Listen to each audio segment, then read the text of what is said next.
ان ظالموں سے محفوظ فرمائیے۔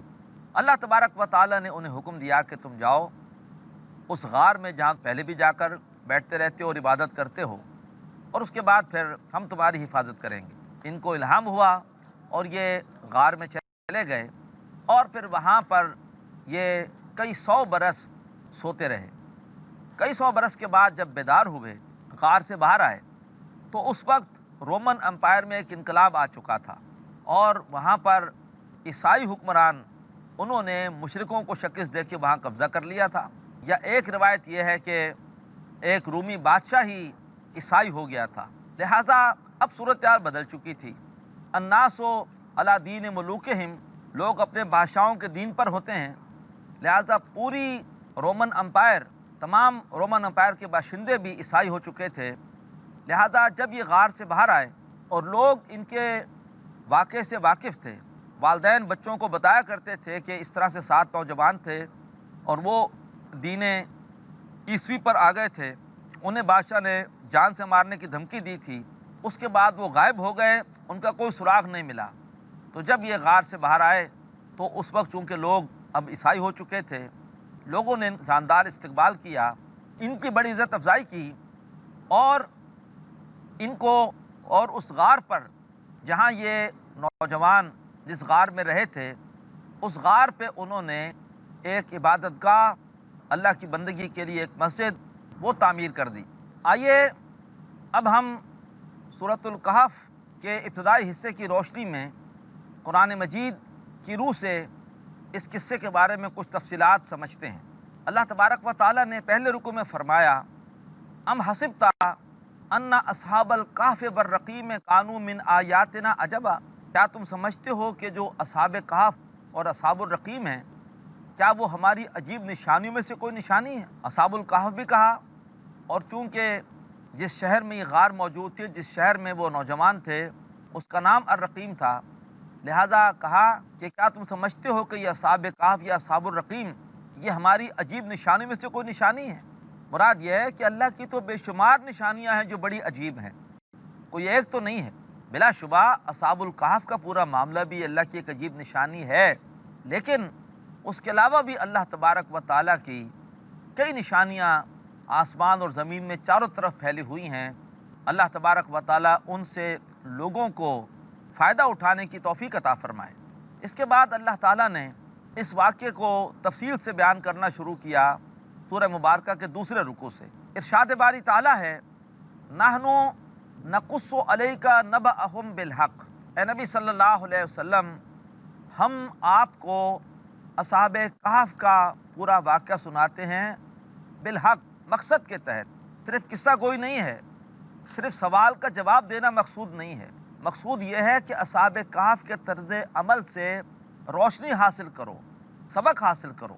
کتنے مشکل حالات میں اللہ تعالیٰ کے بندے حق پر ڈٹے رہے، لہٰذا اگر تمہیں بھی زندگی میں کوئی ایسا مشکل مرحلہ آ جائے تو تم بھی حق کو ترجیح دو، اور تم بھی ہر طرح کی قربانی دینے کے لیے حق کی خاطر تیار ہو جاؤ۔ تو اے نبی، ہم آپ کو کہ ان کا واقعہ سناتے ہیں۔ فرمایا، انہم فتیۃ آمنوا بربہم وزدناہم ہدی، وہ اصل میں کچھ نوجوان تھے جو اپنے رب پر ایمان لائے، اور پھر ہم نے ان کی ہدایت میں اور اضافہ کیا۔ اکثر و بیشتر کسی بھی حق کو قبول کرنے کے حوالے سے پیش قدمی نوجوان ہی کرتے ہیں۔ اللہ تعالیٰ ہماری امت کے نوجوانوں کو بھی آگے بڑھ کر حق کے لیے قربانی دینے، حق کے لیے آگے بڑھ کے کام کرنے کی توفیق عطا فرمائے۔ بے شک وہ کچھ نوجوان تھے جو اپنے رب پر ایمان لائے، اور ہم نے ان کی ہدایت میں مزید اضافہ کیا۔ وَرَبَطْنَا عَلَىٰ قُلُوبِهِمْ، اور ہم نے ان کے دلوں کو جما دیا۔ جب بادشاہ کے دربار میں کھڑے ہوئے تو قطعاً بادشاہ کے جاہ و جلال سے مروب نہیں ہوئے، بلکہ ہم نے ان کے دلوں کو ثبات اور ایک حوصلہ دیا۔ اس قاموں، جب وہ کھڑے ہوئے بادشاہ کے دربار میں، فقالوا ربنا رب السماوات والارض، انہوں نے بادشاہ کے سامنے ڈٹ کر کہا، ہمارا رب وہ ہے جو تمام آسمانوں اور زمین کا رب ہے۔ لن ندعو من دونہ الہا لقد قلنا اذا شططا، ہم اس کے سوا کسی اور معبود کو نہیں پکاریں گے، اگر ہم نے ایسا کیا تو ہم نے تو بڑی جھوٹی اور بڑی نامناسب بات کی۔ ہؤلاء قوم اتخذوا من دونہ آلہہ، یہ ہماری قوم ہے کہ جس نے اللہ تبارک و تعالیٰ کے سوا دوسری ہستیوں کو معبود بنا لیا ہے۔ لولا یاتونا علیہم بسلطان بین، یہ اپنے ان خود ساختہ معبودوں کے بارے میں کوئی واضح دلیل لے کر کیوں نہیں آتے؟ فمن اظلم ممن افترا علی اللہ کذبا، اور اس سے بڑھ کر ظالم کون ہوگا جو اللہ تعالیٰ کے حوالے سے جھوٹ گھڑے، جو یہ کہے کہ اللہ کا بھی کوئی شریک ہے۔ اللہ تبارک و تعالیٰ بھی مجبور ہے اور وہ اپنی حکومت نہیں چلا سکتا جب تک کہ اس کے ساتھ کوئی اور شریک نہ ہو۔ وَإِذْ اعْتَزَلْتُمُوهُمْ فَمَا يَعْبُدُونَ إِلَّا اللَّهَ، اب اللہ تعالیٰ کی طرف سے اصحاب کہف کو الہام کیا گیا کہ جب کہ تم نے اس مشرک قوم کو بھی چھوڑ دیا ہے اور ان کو بھی جن کو یہ اللہ تبارک و تعالیٰ کے سوا پکارتے ہیں، فَأْوُوا إِلَى الْكَهْفِ، تو چلو جاؤ ٹھکانہ لو غار کی طرف، ینشر لکم ربکم من رحمتہ، تمہارا رب تمہارے لیے اپنی رحمت کو پھیلا دے گا، وَيُحَيِّ لَكُم مِّنْ أَمْرِكُم مِّرْفَقًا، اور تمہیں اپنے خاص فیض سے تمہارے لیے ایک آرام، ایک سکون اور ایک حفاظت اور پناہ کا پورا سلسلہ مہیا کر دے گا۔ ناظرین، بہت دلچسپ واقعہ ہے اصحاب کہف کا، مزید تفصیل بریک کے بعد۔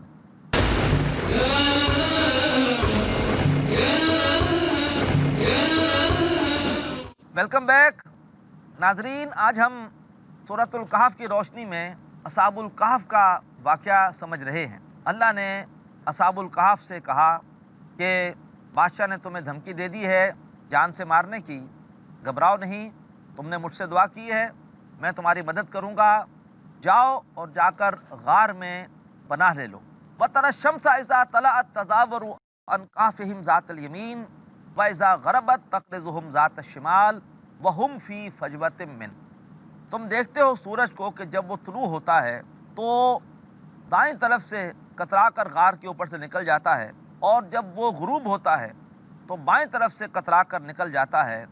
وَهُمْ فِي فَجْوَةٍ مِّنْهُ، اور وہ غار کے بالکل بیچوں بیچ میں ہے۔ محسوس ایسے ہوتا ہے کہ غار یہ نارتھ فیسنگ تھا اور سورج کی شعائیں براہ راست غار میں نہیں آ رہی تھیں تاکہ کوئی دھوپ کی تمازت اللہ کے ان بندوں کو تنگ نہ کرے۔ پھر مزید فرمایا ذالک من آیات اللہ، یہ پورے کا پورا معاملہ اللہ کی نشانیوں میں سے ہے۔ من یہد اللہ فہو المہتد، جسے اللہ ہدایت دے وہی ہدایت یافتہ ہے۔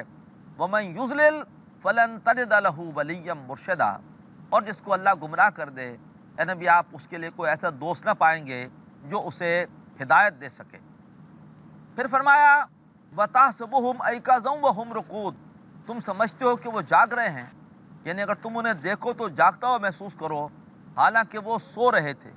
وَنُقَلِّبُهُمْ ذَاتَ الْيَمِينِ وَذَاتَ الشِّمَالِ، اور ہم خود انہیں کروٹیں دے رہے تھے، کبھی دائیں طرف کبھی بائیں طرف، تاکہ کوئی جسم کا حصہ سن نہ ہو جائے، خون کی گردش رک نہ جائے۔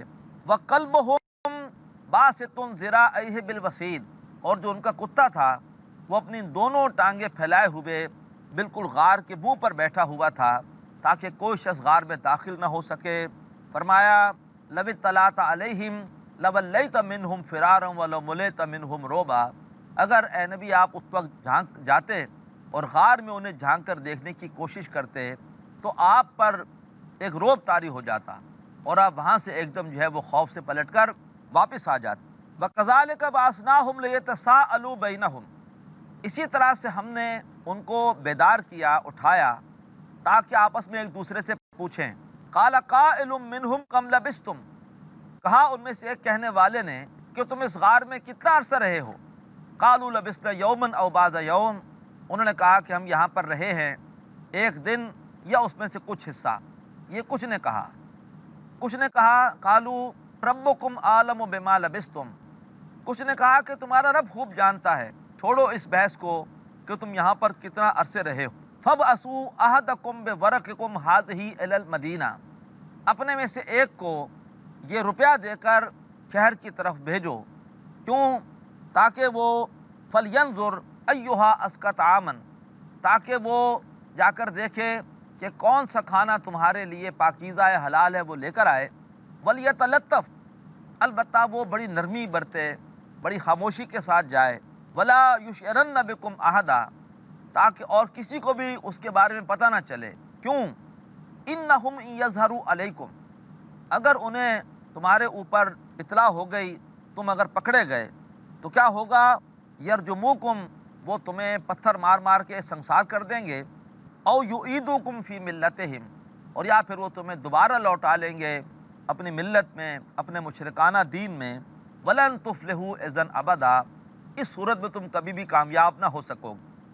اب ان میں سے ایک شخص روپیہ لے کر بازار میں گیا کھانا لینے کے لیے، لیکن جب اس نے روپیہ ایک دکاندار کو دیا تو چونکہ اب کئی 100 برس گزر چکے تھے، وہ روپیہ تو ایک قدیم روپیہ تھا، قدیم کرنسی تھی۔ پھر اس کا لباس وہ بھی بتا رہا تھا کہ یہ کسی اور زمانے کی شخصیت ہے۔ ایک دم اسے پکڑ لیا کہ تم ہو کون، اور تھوڑی دیر میں لوگ جمع ہو گئے، اور اب انہیں معلوم ہوا کہ ہمارے باپ دادا ہمیں جو کہانیاں سناتے تھے یہ ہیں وہ نوجوان۔ اب اس کے بعد لوگ اس شخص کے ساتھ غار تک آئے، اور اس کے بعد ان کی بڑی عزت کی، بڑا ان کا اکرام کیا، کیونکہ اب وہ پوری کی پوری رومن امپائر وہ عیسائی ہو چکی تھی۔ فرمایا وَكَذَلِكَ أَثَرْنَا عَلَيْهِمْ، اسی طرح سے ہم نے ان کے معاملے کو ظاہر کر دیا لوگوں پر، لِيَعْلَمُوا، تاکہ لوگ یہ بھی جان لیں، أَنَّ وعد اللہ حق، کہ بے شک اللہ تبارک و تعالیٰ کا وعدہ سچا ہے، وَأَنَّ السَّاعَةَ لَا رَيْبَ فِيهَا، اور یہ کہ قیامت کے آنے میں کوئی شک نہیں۔ گویا اصحاب الکہف کے اس طرح سے کئی سو سال بعد بیدار ہونے سے یہ بھی ثابت ہو گیا کہ اللہ تعالیٰ مرنے کے بعد دوبارہ انسان کو اٹھانے پر قادر ہے۔ اذ یتنازعون بینہم امرہم، یاد کرو جب کہ وہ آپس میں اب ایک معاملے میں بحث کر رہے تھے، جھگڑ رہے تھے، وہ سوچ رہے تھے کہ آخر ہم ان اصحاب کہف کی یادگار کے طور پر کیا کام کریں۔ فقالوا ابنوا علیہم بنیانا، اور وہ کہہ رہے تھے کہ یہاں پر ایک عمارت بنا دیں جو کہ ان کی یادگار کے طور پر ہو۔ ربہم اعلم بہم، ان کا رب خوب واقف تھا کس بات پر بحث کر رہے ہیں، اختلاف کر رہے ہیں، جھگڑ رہے ہیں۔ قال الذین غلبوا علی امرہم لنتخذن علیہم مسجدا، کہا ان لوگوں نے جو کہ اس معاملے پر غالب آئے کہ ہم یہاں پر ایک مسجد بنا لیتے ہیں، گویا اللہ تبارک و تعالیٰ کی عبادت کا مرکز بنا لیتے ہیں بجائے کوئی اور یادگار بنانے کے۔ اب یہ تو اصحاب الکہف کا واقعہ پورا ہو گیا، اللہ تعالیٰ کی کس طرح سے اپنے بندوں کو کے لیے مدد آئی، کیسا معجزہ ہوا، کیسا اللہ کی قدرت کا ظہور ہوا۔ لیکن اب انسان وہ مقاصد کو چھوڑ کر علمی باتوں کی طرف زیادہ جاتا ہے۔ اب ذہنوں میں سوال پیدا ہوا، نمبر ایک کہ ان کی تعداد کیا تھی، اسی طرح سے وہ کتنا عرصہ غار میں رہے۔ تو بہرحال یہ ہے کہ یہ علمی قسم کی باتیں ہیں۔ اصل یہ دیکھو کہ اس واقعے سے سبق کیا مل رہا ہے، اس واقعے سے اصحاب کہف کی استقامت کا سبق مل رہا ہے، اس واقعے سے اللہ تبارک و تعالیٰ کی عظیم قدرت کا پتہ چل رہا ہے، اس واقعے سے مرنے کے بعد دوبارہ زندہ ہونے کے بارے میں ایک یقین پیدا ہو رہا ہے۔ اللہ تعالیٰ ہمیں اصل مقاصد کی طرف جانے کی توفیق عطا فرمائے بجائے علمی بحثوں کے الجھنے کی۔ لیکن قرآن مجید نے جو علمی بحثیں ہو رہی تھیں ان کے بارے میں بھی تذکرہ کیا، فرمایا سَيَقُولُونَ ثَلَاثَةٌ رَابِعُهُمْ، ان قریب وہ کہیں گے کہ اصحاب کہف 3 تھے اور چوتھا ان کا کتا تھا، وَيَقُولُونَ خَمْسَةٌ سَادِسُهُمْ كَلْبُهُمْ، اور وہ کہیں گے کہ وہ 5 تھے اور چھٹا ان کا کتا تھا، رجمًا بالغیب، یہ بغیر دیکھے کہ تیر چلانا ہے، یہ اندازے اور تخمینے لگانا ہے، ان کی کوئی حیثیت نہیں۔ وَيَقُولُونَ سَبْعَةٌ وَثَامِنُهُمْ كَلْبُهُمْ، اور وہ یہ بھی کہیں گے کہ وہ 7 اور 8واں ان کا کتا ہے۔ پہلی 2 آراء کو تو اللہ تعالیٰ نے کہہ دیا رجمًا بالغیب، یہ بغیر دیکھے کہ تیر چلانا ہے، لہذا ان کو تو ریجیکٹ کر دیا۔ تیسری رائے کو اللہ تبارک و تعالیٰ نے ریجیکٹ نہیں کیا، لہذا امکان یہی ہے کہ ان کی تعداد 7 تھی اور 8واں ان کا کتا تھا۔ لیکن بہرحال یہ علمی باتیں کو زیادہ اہمیت کی حامل نہیں، اس لیے فرمایا قُلْ رَبِّي أَعْلَمُ بِعِدَّتِهِمْ، اے نبی آپ کہیے کہ میرا رب ان کی تعداد سے خوب واقف ہے، مَا يَعْلَمُهُمْ إِلَّا قَلِيلٌ، اس تعداد کو کوئی نہیں جانتا سوائے چند لوگوں کے، فَلَا تُمَارِ فِيهِمْ إِلَّا مِرَاءً ظَاهِرًا، اے نبی آپ ان سے ان علمی باتوں میں بحث نہ کیجیے مگر سسری سی، وَلَا تَسْتَفْتِ فِيهِمْ مِنْهُمْ أَحَدًا، اور اس بارے میں ان سے کوئی بات بھی نہ پوچھیے، وَلَا تَقُولَنَّ لِشَيْءٍ إِنِّي فَاعِلٌ ذَلِكَ غَدًا إِلَّا أَن يَشَاءَ اللَّهُ، کبھی بھی یہ نہ کہیں کہ میں یہ کام کل کروں گا، مگر ساتھ کہیں اگر اللہ نے چاہا۔ جب سوال پوچھے گئے اللہ کے رسول سے ذوالقرنین کون ہے، اصحاب کہف کون ہیں، یوں روح کیا ہے، آپ نے فرمایا میں کل بتا دوں گا، انشاءاللہ کہنا بھول گئے۔ اللہ کے نبی ہیں، ذرا سی بھی چوک ہو جائے تو اللہ متوجہ فرما دیتا ہے۔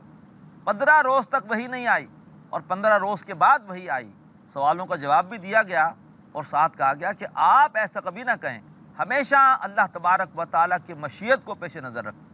ہاں اگر اللہ تبارک و تعالیٰ نے چاہا تو پھر میں یہ کام کروں گا۔ وَاذْكُر رَبَّكَ إِذَا نَسِيتَ، جب بھی بھول جائیں اللہ تبارک و تعالیٰ کو یاد کریں۔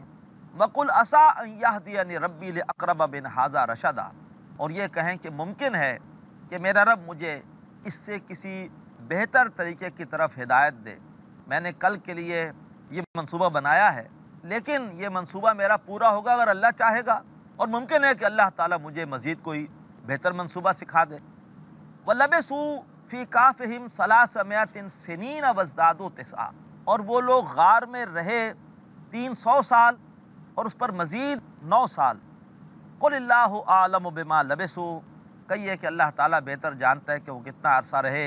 لَهُ غَيْبُ السَّمَاوَاتِ وَالْأَرْضِ، اللہ تبارک و تعالیٰ ہی کے لیے علم ہے آسمان اور زمین کے تمام رازوں کا۔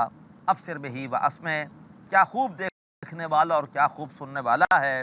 ما لہم من دونہ من ولی ولا یشرک فی حکمہ احدا، ان کے لیے اللہ کے سوا کوئی دوست نہیں، اور اللہ تعالیٰ اپنے حکم اور فیصلے کے اختیار میں کسی کو شریک نہیں کرتا۔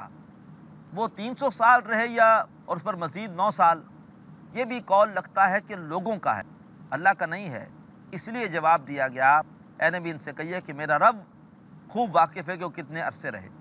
اللہ تبارک و تعالیٰ اصحاب کہف کے واقعے سے جو بھی ہمیں استقامت کا ایک پیغام مل رہا ہے، باعث بعد الموت، مرنے کے بعد دوبارہ جی اٹھنے کے حوالے سے ہدایت مل رہی ہے، اللہ تعالیٰ کی قدرتوں کی معرفت حاصل ہو رہی ہے، اللہ تعالیٰ ہمیں یہ تمام نعمتیں عطا فرمائے۔ اقول قولی ھذا واستغفر اللہ لی ولکم ولسائر المسلمین والمسلمات۔